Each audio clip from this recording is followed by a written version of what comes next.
शिवरात्रि के दिन बेर चढ़ाने का बड़ा महत्व है और शिवरात्रि पर चढ़ा हुआ वो बेर उठाकर ले आइए और उस बेर को उठाकर रख लीजिए।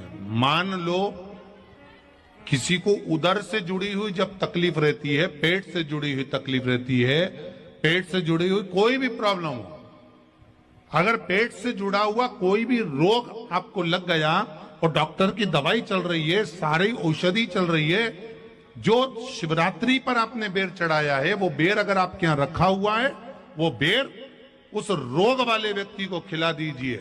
आधे घंटे के अंदर पेट का दर्द, पेट की तकलीफ, पेट का कैसा भी रोग होगा एकदम आराम लग जाएगा। उस बेर में इतना दम, इतना प्रबलता आ जाती है। शंकर को जो शिवरात्रि के दिन बेर चढ़ाया जाता है।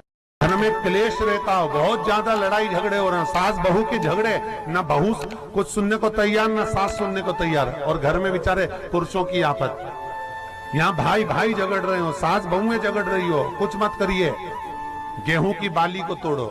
गेहूं की बाली जानते ना, जिसमें आप लोग तो गेहूं की बाली को तोड़ना है और बाली 7 बाली तोड़कर अपने घर में घुमाकर अपने घर का नाम और गोत्र बोलकर उसको शंकर को समर्पित कर दीजिए। जिंदगी में कभी सास बहू का झगड़ा नहीं होगा हमारा। शिवरात्रि के दिन उसको समर्पित करिए, आपके घर में कभी क्लेश नहीं बस। और शिवरात्रि के दिन रात्रि को 12 बजे शंकर भगवान पर एक धतूरा चढ़ा दो। क्या चढ़ाना है? जम के बोलिए, धतूरा। ये शंकर भगवान को धतूरा चढ़ा दो। 12 बजे रात्रि को शिव जी पे धतूरा चढ़ाओ। आधे घंटे तक धतूरा चढ़े रहने दो और आप श्री शिवाय नमस्तुभ्यम का जाप करो। जिस शंकर जी पे धतूरा चढ़ाए उस मंदिर के बाहर बैठकर कौन सा मंत्र जपना है? श्री शिवाय नमस्तुभ्यम। फिर से बोलो, श्री शिवाय नमस्तुभ्यम। धतूरा चढ़ाकर श्री शिवाय नमस्तुभ्यम का स्मरण करिए। और जो दुकान नहीं चलती हो, घर में लक्ष्मी नहीं टिकती हो, खेत में फसल अच्छी नहीं आती हो, संपदा नहीं आ रही हो, बस उस धतूरे को लाल वस्त्र में बांधकर अपनी दुकान में, अपने व्यापार में, अपने घर में रात को 12:30 बजे उठाकर लाओ और 4 बजे के पहले उसको अपनी दुकान, व्यापार, व्यवसाय में उसको बांध दीजिए। और अगर जो जमीन फसल सही नहीं दे रही हो उस जमीन में ले जाकर गाड़ दीजिए।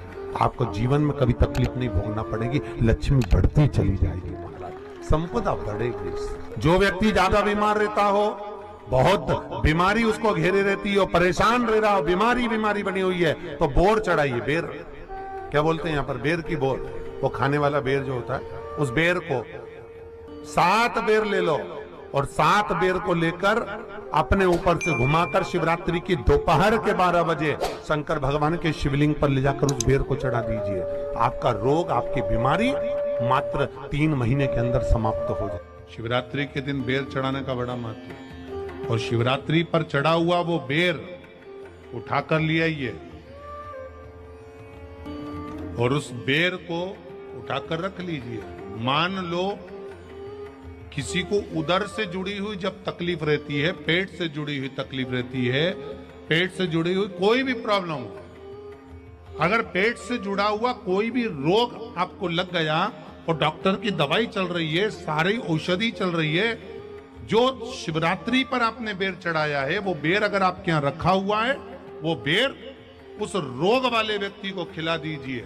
आधे घंटे के अंदर पेट का दर्द, पेट की तकलीफ, पेट का कैसा भी रोग होगा एकदम आराम लग जाएगा। उस बेर में इतना दम, इतना प्रबलता आ जाती है। शंकर को जो शिवरात्रि के दिन बेर चढ़ाया जाता है वो केवल शिवरात्रि के दिन करने का होता है। कहते हैं जिसका व्यापार ना चले, व्यवसाय ना चल रहा हो, बहुत ज्यादा कष्ट में जीवन निकल रहा हो और बहुत ही ज्यादा तकलीफ हो रही हो, तो धतूरे को हल्दी में डुबोकर शंकर भगवान को शिवरात्रि के दिन रात को 12 बजे समर्पित करें। उस धतूरे को वापस उठा लाएं 5-10 मिनट के बाद, श्री शिवाय नमस्तुभ्यम बोलकर लाल कपड़े में उसको बांधकर व्यापार वाली जगह में कहीं पर भी उसको बांध दिया जाए, व्यापार पीछे नहीं हटता, व्यापार अग्रण्य भाव में बढ़ता चले जाता है। महाराज उस धतूरे को केवल परंतु शिवरात्रि के दिन रात को 12 बजे ही किया जाए, हल्दी में डुबोना पड़ता है।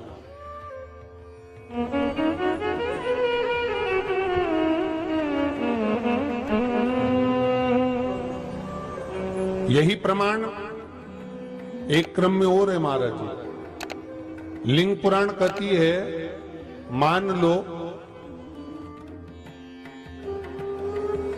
किसी व्यक्ति को कोई एक भारी बीमारी हो गई, बड़ा रोग हो गया, और वो रोग डॉक्टर कह रहा है कि ये ठीक नहीं होना है, बहुत तकलीफ उसमें है और कष्ट ही कष्ट है, वो ठीक नहीं हो रहा, दवाइयां लग रही, गोलियां खा रहे हैं। तो महाराज उसका भी वर्णन है।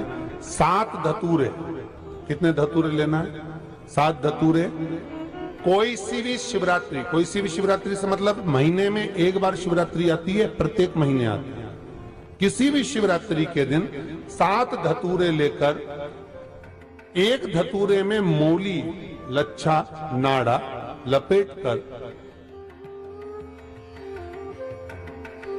चंद्रमौली भगवान का स्मरण कर उस मौली को लपेटकर 6 धतूरे में हल्दी लगाकर शंकर भगवान की जो जलाधारी है, जलाधारी में आपको पहले भी वर्णन किया है,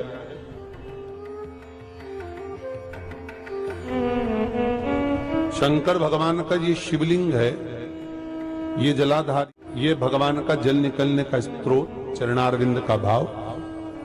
शिवलिंग जहां रखा हुआ है ये पार्वती जी का हस्त कमल, जो ये गोल भाग है ये पार्वती का हस्त कमल, जहां शिवलिंग रखा है। जहां से जल नीचे गिरता है उसके सीधे भाग में श्री गणेश जी महाराज का स्थान है, उसके उल्टे भाग में श्री कार्तिकेय जी का स्थान है। जलाधारी के सामने एक मोटी सी लाइन होती है, कहीं सांप बना होता है, कहीं स्थान बना होता है। जो मोटी सी लाइन है ये शंकर भगवान की सबसे छोटी लड़की अशोक सुंदरी का स्थान है। जलाधारी के ऊपर जो 3 टेकी लगी है ये भृगु ऋषि का भृंगी गण का स्थान।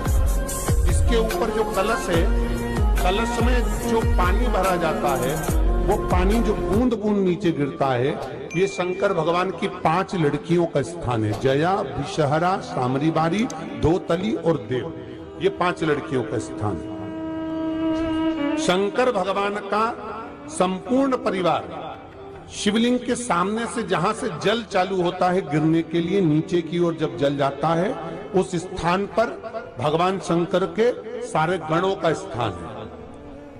फिर जब जल बहकर सामने की ओर जाता है, जितनी दूर तक जल जाता है उतनी दूर तक भगवान शंकर के उस जल भाग को ग्रहण करने के लिए 33 कोटि देवताओं का स्थान है। इसलिए उस जल को हम लांघते नहीं है, क्योंकि वहां 33 कोटि देवता विराजमान रहते हैं महाराज।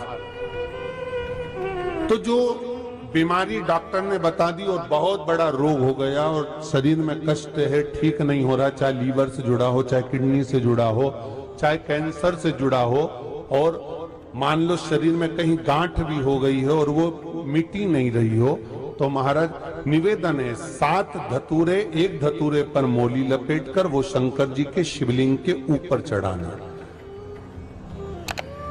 6 धतूरे, उसमें से एक धतूरा भगवान श्री गणेश जी का स्थान, दूसरा धतूरा श्री कार्तिकेय जी का स्थान, तीसरा धतूरा अशोक सुंदरी का स्थान। महाराज शंकर भगवान की जगदम्बा जी के हस्त कमल के ऊपर एक धतूरा, 5, एक धतूरा जहां से जल नीचे की ओर बहकर जा रहा हो, पानी जिस जगह से नीचे गिर रहा हो बिल्कुल वहीं पर एक धतूरा चढ़ा देना। उस धतूरे को चढ़ाने के बाद वो धतूरा वापस लेकर आना है, अवधूतेश्वर महादेव का नाम लेकर या चंपेश्वर महादेव का नाम लेकर उस धतूरे को जो बीमार व्यक्ति है उसका स्पर्श कराकर बेलपत्री के पेड़ के नीचे पटकवा देना है महाराज। धीरे धीरे रोग में आराम मिलना प्रारंभ हो जाता है, औषधियां धीरे धीरे समाप्त हो जाती हैं और व्यक्ति स्वस्थ हो जाता है। ये केवल शिवरात्रि के दिन ही होता, 12 महीने